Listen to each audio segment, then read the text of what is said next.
Welcome back after this short break, and now it's time to have our esteemed guest here in the studio, who is Dr. Christopher Smith, who is a psychologist and Vice President and Director of Research at Southwest Autism Research and Resource Center in Arizona, the U.S. We're very glad to have you here in our studio.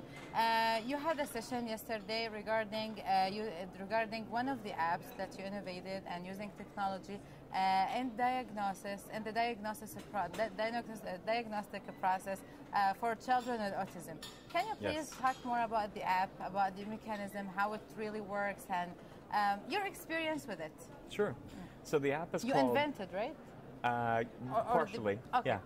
yeah. So the app is called the Naturalistic Observation Diagnostic Assessment, and I want to make it very clear that the app does not diagnose autism by itself. There's no magic here, but what the app does is it creates a way for families to collect clinically relevant information in their home through video and then share it online with experts anywhere in the world for the purposes of diagnosis.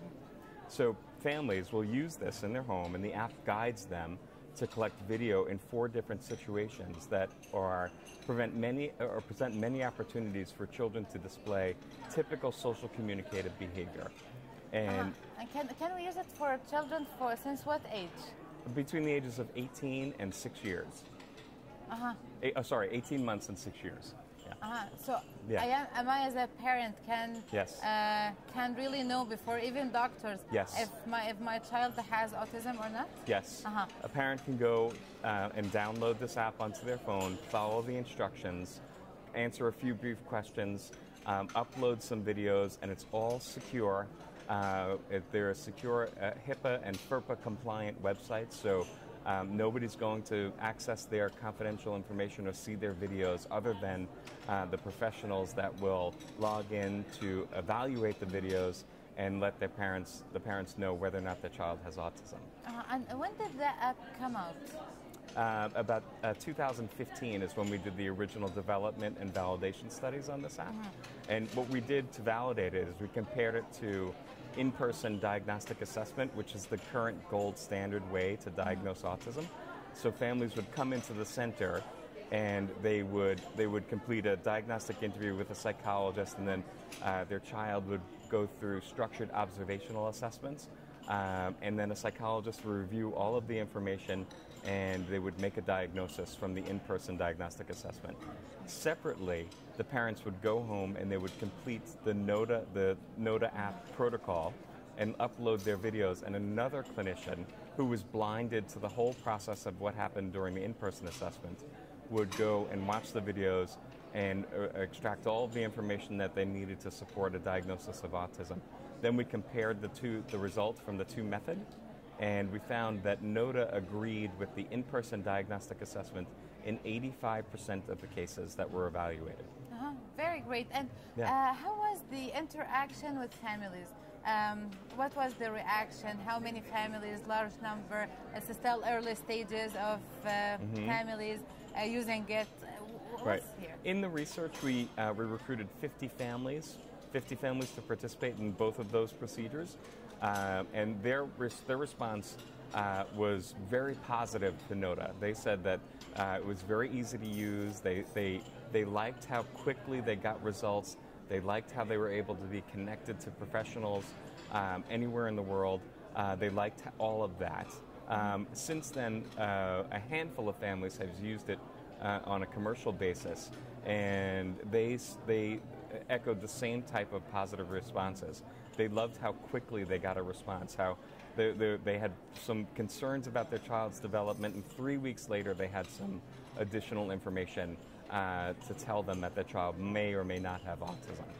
It's very important, and it's very advanced. It shows that we are advancing in diagnosing children with autism, and we are really integrating technology with medicine, and we are helping the families out. It's a very, very big improvement in this sector, and we wish all the world that they can really download the app and really can use it. And since we talk about the popularity of the app, you're already here for Yes. the conference. Right. Did you talk with people from different organizations for disability and rehabilitation?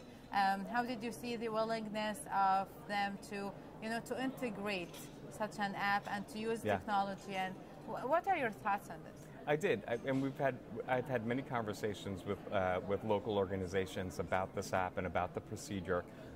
Everybody asks great questions, all the same questions that you're asking. How do families or perceive this? How are they going to use this? What are their reaction to the whole thing? And I'm able to kind of share with them from our experience working with families in the States. And my belief is that the Saudi organizations that we've been speaking to, they're very forward-thinking and very appreciative of the technological advancements that this brings to the diagnostic arena. And more importantly, they see how this can increase the capacity of their diagnostic professionals at their facility, right? So if they could diagnose 85% of their people that are coming to them for diagnostic evaluations through this method, then they can serve so many more people in a much shorter period of time. And I think all of the Saudi organizations are responding to that. True. The advantages of using such an app is very important, and now it's very needed because now we are in 2018, so supposedly we need to integrate technology, and this is a great sign that inshallah in the future we are going to have more facilitated services given to people with disabilities in general, and specifically for children as well. Absolutely. At the end, I would like to thank you very much. Thank you for being here, and for the effort you've done, and for the research, and for the care you are giving to enhance and to improve the quality of people's with disability living. Yep. Thank you so much for this. Thank you, and thank you so much for your interest and your enthusiasm about this project. By this, we come to the end of our interview. Very short break, and then we'll be right back with another esteemed guest here in the studio. Stay tuned.